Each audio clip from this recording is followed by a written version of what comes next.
me jump. Why did so many little animals suddenly scurry over? Strange. They seem to be fleeing from some... The voice seems to be coming from this hole.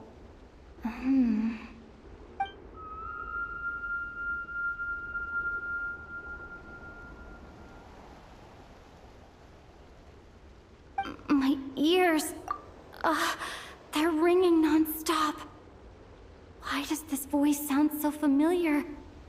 Should I jump down? Who knows what sort of trouble could be waiting? Right. Let me test the waters first.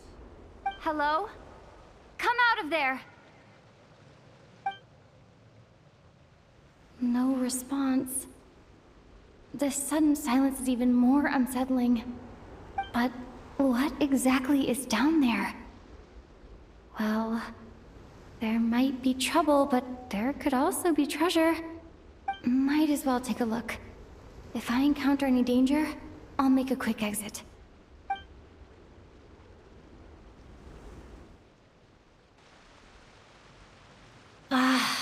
Just my luck. But looks like there's still a path ahead. Where am I?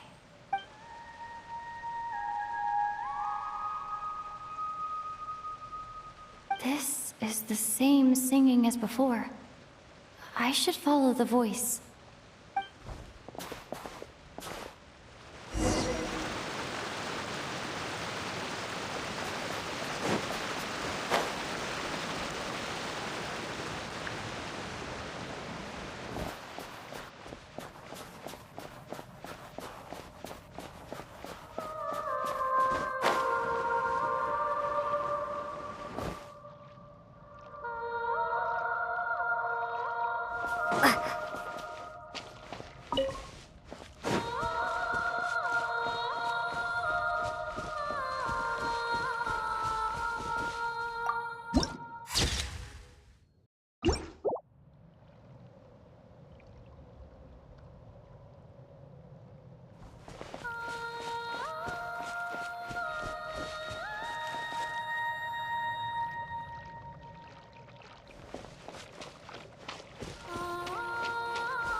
A huge shell?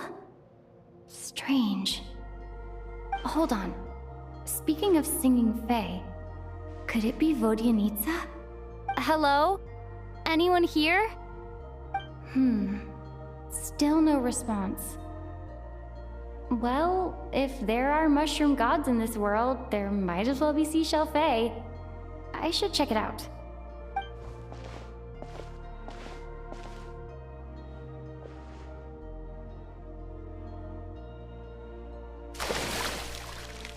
Traveler? Don't sound so surprised.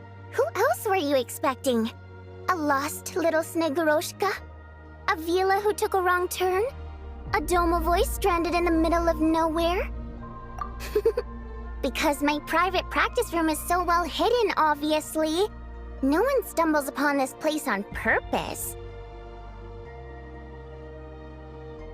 Oh, that.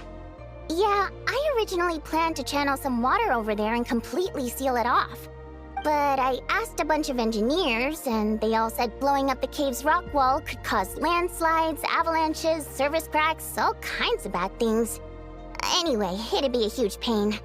Plus, if the cave's original structure was destroyed, its acoustics would be ruined too, and then I wouldn't even be able to use it for practice.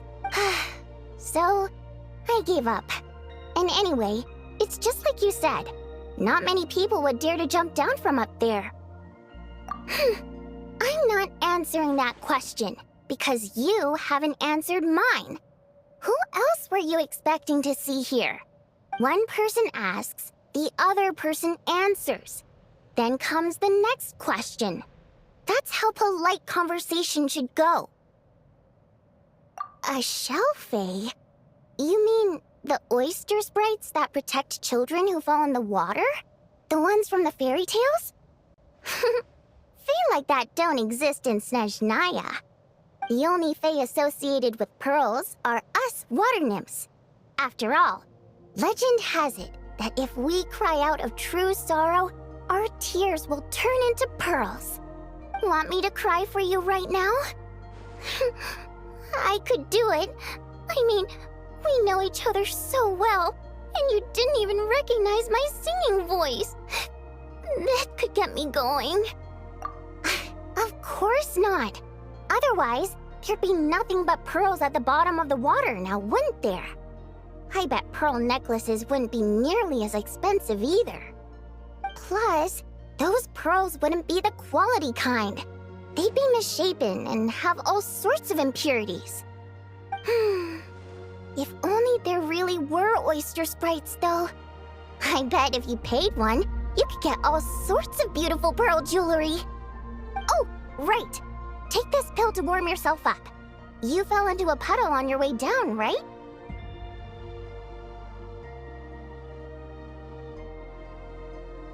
I heard your footsteps through the ice the minute you got to the entrance of the cave. You traversed the ice wall only to fall into the water at the last moment. I heard you sputtering from here. Now, I was considering letting you have a few sips of strong liquor to warm you back up. But on second thought, spirits that have been frozen lead to intoxication too quickly. So I thought this pill would be better. It's something hunters use to warm themselves up out in the frigid wilderness. Good. Now we can get back to your question. You wanted to know why I practice in a place like this, right? Well, the answer's simple. Practicing in the city would disturb people. I used to practice in the theater, doing vocal warm-ups, singing a cappella, you know, stuff like that. Letting some fresh air in always puts me in a better mood, so I would usually practice with the window open. And, well, do I even need to say how captivating my singing voice is? Every time I practiced, a huge crowd of listeners would gather down below, and they wouldn't leave until I was done. Honestly, the people were packed as tight as sardines down there. But it's not like I could do anything to help it. That said, there's another reason I don't really practice in the theater anymore. I don't exactly recall when, but one day, this young girl showed up in the crowd of people who had come to listen to me. She turned out to be quite smart. She studied my habits to the point where, at all times, she knew when and where I was going to practice. And people would even pay her to show them where I'd be so they could be sure to grab a spot. She made quite the sum that way. Now and then, she'd even send me a basket of flowers with a thick handwritten letter tucked inside. The letters weren't anything special, mostly the same flattery I've heard 10,000 times. And they read a tad awkwardly, too. But at least they were sincere. So, I'd often send her a ticket to my latest show in return. I thought it'd make her happy. I like people who chase after what they love with all their might, but still have some smarts to show for it. I think people like that are fun and cute. I would have loved for our fun to continue. She changed. She no longer came to my practice sessions because she liked to hear me sing. She just wanted to make more. Lots and lots of it. Enough that she could put all the relentless celebrity chasing behind her. That much I wouldn't have minded, but then I discovered at some point she started selling every single ticket I sent her for several times the price. I suppose she didn't like my music anymore. The innocent version of her who was just there for the love of my voice was no more. In human terms, she grew up. I no longer found her cute, fun, or interesting. And I certainly didn't want to play with her anymore, so I moved to a different practice location. I won't meet anyone interesting here, of course, but at least I can practice my singing in peace. Although, you braved the journey here now, didn't you? Freezing puddle and all. Don't even go there. It's been giving me such a headache. If the acoustics in this echo chamber were still in good shape, my voice wouldn't have come out nearly so... Precisely! Thanks, Traveler! The problem isn't the main cave structure, but the echo pillars made of prime ice.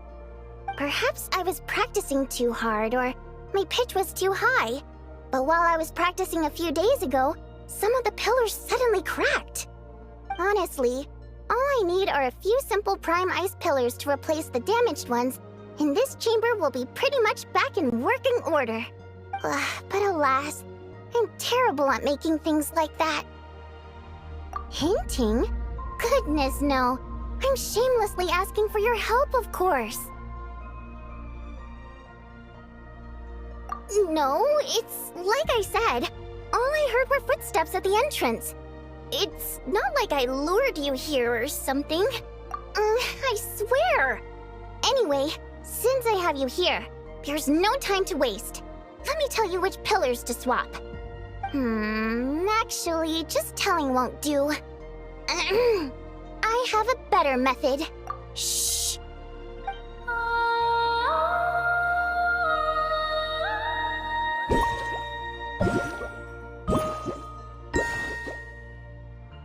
There we go. See those brightly illuminated prime ice pillars? Those are the broken ones.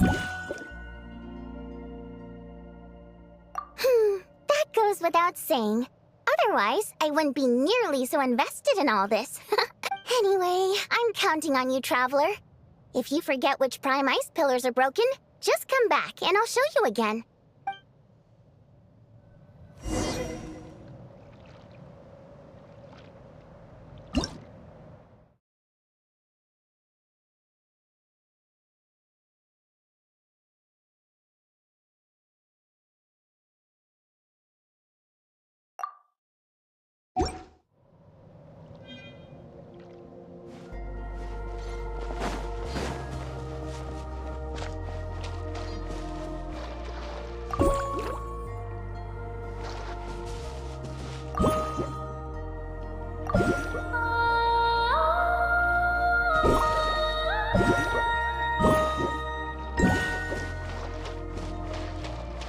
Perfect! This prime ice pillar is good to go!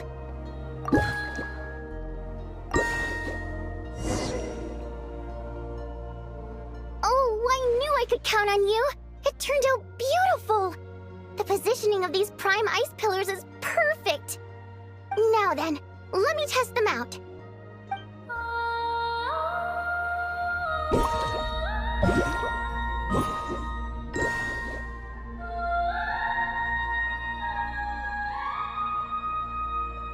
That's right!